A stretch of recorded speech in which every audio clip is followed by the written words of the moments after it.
নিজের স্ত্রীকে নির্মমভাবে হত্যা করে মরদেহ লুকিয়ে রেখে পালিয়ে যায় পাষণ্ড স্বামী। কিন্তু পালিয়ে বেশ দূরে যেতে পারেননি, ধরা পড়েন পুলিশের জালে। গোপন তথ্যের ভিত্তিতে অবশেষে পালিয়ে যাওয়া স্বামী নজরুল ইসলামকে পুরান ঢাকা থেকে গ্রেফতার করেছে ঢাকা মেট্রোপলিটন পুলিশ। দুপুরে ডিএমপি মিডিয়া সেন্টারে এই মর্মান্তিক ঘটনার বিস্তারিত তুলে ধরেন ডিএমপির রমনা বিভাগের উপ পুলিশ কমিশনার মোহাম্মদ মাসুদ আলম। তদন্তে জানা যায়, নজরুল ইসলাম তার ব্যক্তিগত গাড়ি ব্যবহার করে একাধিক স্থানে অবস্থান পরিবর্তন করে পালিয়ে বেড়াচ্ছিলেন। পুলিশ জানায়, কলাবাগানের প্রথম লেনের ভাড়া বাসায় স্ত্রী তাসলিমাকে প্রথমে হাতুড়ি দিয়ে মাথায় আঘাত করেন নজরুল। পরে গামছা দিয়ে মুখ বেঁধে ধারালো অস্ত্র দিয়ে কুপিয়ে মৃত্যু নিশ্চিত করেন। মরদেহ বিছানার চাদরে মুড়ে রাখা হয় ডিপ ফ্রিজে। এই সময় একই বাসা থাকা দুই মেয়েকে নিয়ে তিনি তার বোনের বাসায় চলে যান। তো 13 তারিখের ঘটনা, কলাবাগান থানা এলাকায় একজন গৃহবধূর হাত পা বাঁধা, মুখ বাঁধা অবস্থায় ডিপ ফ্রিজ থেকে একটা লাশ উদ্ধার করা হয়। এই লাশ উদ্ধার সংক্রান্তে আমাদের মূলত আজকে ব্রিফিং। তো এইটার সংক্রান্তে একটা কলাবাগান থানায় একটা হত্যা মামলা রুজু হয়েছে। এই হত্যা মামলার যে এফআইআর, যেটা এফআইআর হিসাবে যেটা বলা হয়েছে যে মামলার বাদী একটা মামলা করেছেন যে তার ভগ্নিপতি যেটা আছে, ভগ্নিপতির বিরুদ্ধে যে তার যে আসামি নজরুল ইসলাম, যাকে করা হয়েছিল, যে নজরুল ইসলাম এবং যে ভিকটিম তার নাম হচ্ছে তাসলিমা আক্তার, এই দুইজনের মোটামুটি 20 থেকে 22 বছরের মতো সংসার জীবন। তাদের 3টি মেয়ে সন্তান আছে। 3টি মেয়ে সন্তানের মধ্যে বড় মেয়েটির বয়স 19 বছরের মতো, ছোট সন্তানের বয়স 3 বছরের মতো। তো 2টা মেয়ে নিয়ে থাকে, আর ছোট মেয়েটা নানার বাড়িতে থাকে। তো তাদের মধ্যে তাদের একদিন হঠাৎ করে ওই যে 13 তারিখ সকালে এই 2টা মেয়ে যেটা থাকে, 2টা মেয়ে মোটামুটি বয়স, একটা 19 আর একটা 14-15 মতো।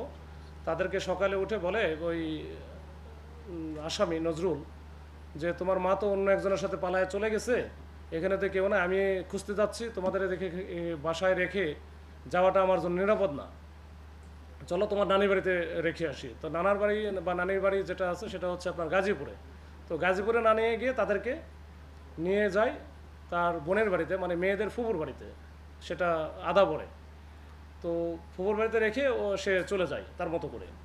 তো এরপরে বড় মেয়েটা যেহেতু বড়, তার মনে হয় কিছু সন্দেহ জাগে যে যখন সকালে তাদের রুমে গিয়েছিল, তার বাবা মা যে রুমে থাকে সেই রুমে যাওয়ার পরে দেখে যে ওই রুমে সে কিছু কিছু আলামত দেখতে পায়, যেটা ওই সময় বলে না, যে ওই দেয়ালে কিছু ছোপ দাগ ছিল রক্তে। তো এরপর থেকে সন্দেহ হয় যে মা কেন আর একজনের সাথে যাবে, আর গেলেও সেটা হয়তো কিছু না হলেও কিছু সে বুঝতে পারার কথা।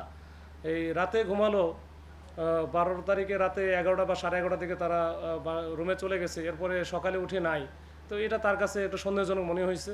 তারপরে তার মামাকে সে বলে, এটা খুলে বলে, তখন মামা সহ সে সহ যখন আমাদের থানায় আসার পরে বিস্তারিত ঘটনাটা বলে, তখন থানার টিম সহ ওই বাসায় যাওয়া হয়।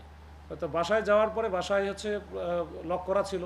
ওই প্রথম ফ্ল্যাটের যে প্রথম যে ইয়াটা মূল গেট যেটা, এটা বন্ধ ভেঙে ফেলে ভিতরে ঢুকে চেষ্টা করা হয়তো বা কোনো কিছু পাওয়া যায় না। এরপরে চিন্তা করা হয় যে তাহলে হয়তো বা যাদের বেডরুমে কিছু একটা ঘটনা আছে ওইটাও তালা দেওয়া ছিল, তো ওইটাও ভেঙে ফেলার পরে ওইখানেও কোনো কিছু পাওয়া যায় না ওই রকম। কিন্তু ওই যে রক্তের ছোট ছোট দাগ ছিল, এটা বোঝা যাচ্ছে কিছু একটা আছে। তো এরপরে বাইরে আসা খোঁজাখুঁজি করার এক পর্যায়ে এই ডিপ ফ্রিজটা ওই মেয়েটা উঠায়, বা ওইখানে আমাদের যে সাব ইন্সপেক্টর ছিল দেখে যে ডিপ ফ্রিজ একটা ফুল তো ভরা, এরপর ওই উপরে বেশ মাংস টাংস বা অন্যান্য জিনিসপত্র ছিল। তো মেয়েটা দেখার পরে বলছে যে না, আমাদের এখানে তো মাংস তেমন কিছু ছিলই না, তাহলে এত ভরা কেন। পরে আস্তে আস্তে খুলে দেখে যে এই যে গৃহবধূ তাসলিমা আক্তার, ওরা হচ্ছে কি ওই যে ওড়না দিয়ে এবং বেডশিটের কাপড় দিয়ে মোড়ানো অবস্থায় ওখানে ভিতরে ঢুকে রাখছে। এবং পরে যখন বের করে দেখা হয়, দেখা যায় যে তার মাথাতে উপর্যুপরি আঘাত আছে, ধারালো আঘাত, এবং মাথার খুলি সহ ভেঙে একবার ঢুকে গেছে। তো এই অবস্থায় তাকে ফেলে রাখা হয়েছে। নিহত তাসলিমার দুই মেয়ে তাদের মায়ের হঠাৎ নিখোঁজ হওয়া এবং বাবার অস্বাভাবিক আচরণের সন্দেহ প্রকাশ করে কলাবাগান থানায় অভিযোগ দায়ের করলে পুলিশ ঘটনাস্থলে গিয়ে ফ্ল্যাটের একটি ডিপ ফ্রিজ থেকে তাসলিমার লাশ উদ্ধার করে। তো তখন ধরে নেওয়া হচ্ছিল যে এই ঘটনাটা হয়তো তার বাবাই করেছে। তো পরে আমরা এটা নিয়ে আমরা কাজ শুরু করে দেই, তার চেষ্টা করি। তো মোবাইল নাম্বারটা যেহেতু বন্ধ ছিল, তো আমরা অন্যভাবে চেষ্টা করা লেগেছে। এরপরে আমরা সিসি ক্যামেরা ফুটেজ পর্যালোচনা, গোয়েন্দা সূত্র এবং অন্যান্য যে আমাদের প্রযুক্তিগত যে ব্যবহার, এইটার ভিত্তিতে আমরা কিন্তু তার অবস্থানটা শনাক্ত করতে সক্ষম হই। এবং গতকালকে রাত্রে আমরা বংশাল এলাকায় তাকে আমরা ধরে ফেলি রাত্র 10টার দিকে। তো ধরে ফেলার পরে তার কাছ থেকে প্রাথমিকভাবে আমরা সে স্বীকার করে সব কিছু, কীভাবে করেছে, কেন করেছে, এবং যেটা দিয়ে আঘাত করেছে, যে ধারালো যে দা টাইপের ছিল, রামদা টাইপের, সেটাও আমরা তার বাসা থেকেই উদ্ধার করি। উদ্ধার করার পরে সে যেটা বলেছে, এখানে মূলত আমার কাছে মনে হয়েছে 2টা কারণে সে এই কাজটা করেছে। একটা হচ্ছে যে তাদের যে পারিবারিক যে কলহ বা দ্বন্দ্ব, মানে পারস্পরিক যে বিশ্বাসের অভাব, সে মনে করতো যে তার মিসেস বা ওয়াইফ হয়তো কারো না কারোর সাথে হয়তো বা ইললিগ্যাল অ্যাফেয়ার্স আছে বা থাকতে পারে, এরকম তার একটা বেশ কিছু সন্দেহ ছিল অনেক আগের থেকেই। তো এইটা একটা বড় ধরনের সন্দেহ ছিল। এবং সেদিন যেদিন ঘটনা ঘটে, ওই রাতে যখন সে বাসায় ফিরে, তখনও ওই লক নাকি 2টা খোলা ছিল, মানে যেটা তালা দেওয়া থাকছে তালা দেওয়া নাই। সে মনে করছে যে এখানে তো অন্য কেউ আসছিল। তো এটা নিয়ে তার সাথে চেঁচামেচিও করেছে। একটা কারণ ছিল, যেটা পারস্পরিক ভালো মানে বিশ্বাসের একটা আস্থার অভাব ছিল। 2 নম্বর ছিল যেটা হচ্ছে যে টাকা পয়সার একটা বড় বিষয় ছিল। এই ভদ্রলোকের অ্যাকাউন্টে একটা ফিক্সড ডিপোজিট করা আছে 1 কোটি টাকার, যেটা নমিনি করা আছে ওয়াইফের নামে, মানে যে ভিকটিম মারা গেছে, ডিসিস্ট। এবং আরেকটা আছে যেটা 34 লক্ষ টাকা তার অ্যাকাউন্টে আছে, সেটা নর্মাল অ্যাকাউন্টে। ওইটারও নমিনি হচ্ছে এই তার ওয়াইফ। এখন তার বক্তব্য যে এই টাকাটা হস্তগত করার জন্য তাকেও যে কোনো সময় তার ওয়াইফ মেরে ফেলতে পারে, এরকম একটা বিষয়। মেরে ফেলতে পারে, মেরে ফেললে তখন তো নমিনি বা তার উত্তরাধিকার তো তার ওয়াইফই।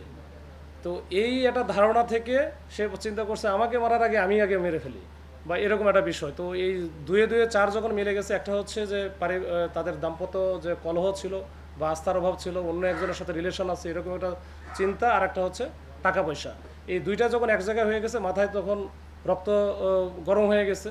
তখন রাত্র 12টার পরে যখন ওনার ওয়াইফ, যখন এই যে আমাদের ডিসিস্ট যখন ঘুমাইয়া পড়ে, এই ঘুমন্ত অবস্থায় সে কিন্তু তার আগের থেকে রেডি করা ছিল দাটা নিয়ে আসা, উপর জোপরে কিন্তু সে কোপায়। তখন যখন কোপানোর পরে যখন সে মারা যায় বা মনে করতেছে মারা নাও যাইতে পারে, তখন কিন্তু মুখটাও বেঁধে ফেলে, গামছাতে মুখ বেঁধে ফেলে। ওই তার যে বেডশিট ছিল এটাও পেঁচায় ফেলে। এরপরে লাশটা কোথায় রাখবে, মানে এটা গুম করবে না কোথায় নিয়ে রাখবে, এটা তখন আসলে সে বুঝে উঠতে পারতেছিল না। যখন ভোর হয়ে যাচ্ছিল, সকাল হয়ে গেলে তখন কোথায় নিয়ে যাবে, এখন ওনার ওজনও তো বেশ। তখন তার মাথায় হঠাৎ করে ভূত চাপে যে ঠিক আছে, এটা আমরা তার যে বড় ডিপ ফ্রিজ আছে, ডিপ ফ্রিজের ভিতরে ঢুকে ফেলি। তখন ডিপ ফ্রিজের ভিতরে ঢুকে ওর উপরে অন্যান্য যে মাছ বা মাংস বা অন্যান্য খাবার ছিল, এগুলো দিয়ে সে রেখে দেয়। সকালে ওই প্ল্যানটা করে মেয়েদেরকে বোঝায় যে তার মা আসলে অন্য একজনের সাথে চলে যায়। এই হচ্ছে মোটা দাগে বিষয়। এইভাবে সে এই কাজটা করেছে। আমরা তাকে আমরা কোর্টে পাঠিয়ে দিচ্ছি। যদি স্বীকারোক্তিমূলক জবানবন্দি, যেটা সিআরপিসির 164 বলে, ওটার জন্য আমরা পাঠাবো। ওইখানে যদি সে স্বীকারোক্তি দেয় আমাদের কাছে যেটা বলেছে, তাহলে তো এটা মোটামুটি একটা ভালো অবস্থানে যাবে আমাদের তদন্তের দিক দিয়ে। নিহতদের পরিবার জানিয়েছে, নজরুল একসময় ব্যবসায় যুক্ত থাকলেও বর্তমানে কর্মহীন। তাসলিমার পৈতৃক জমি ও অর্থ আত্মসাৎ করতে চেয়েছিল নজরুল। তিনি নিয়মিত মাদকাসক্ত ছিলেন এবং স্ত্রীকে সন্দেহ করে মানসিক ও শারীরিক নির্যাতন করতেন। এমনকি তাকে ফোন ব্যবহারের স্বাধীনতাও দিতেন না। Mozammel Hossain, green TV, Dhaka.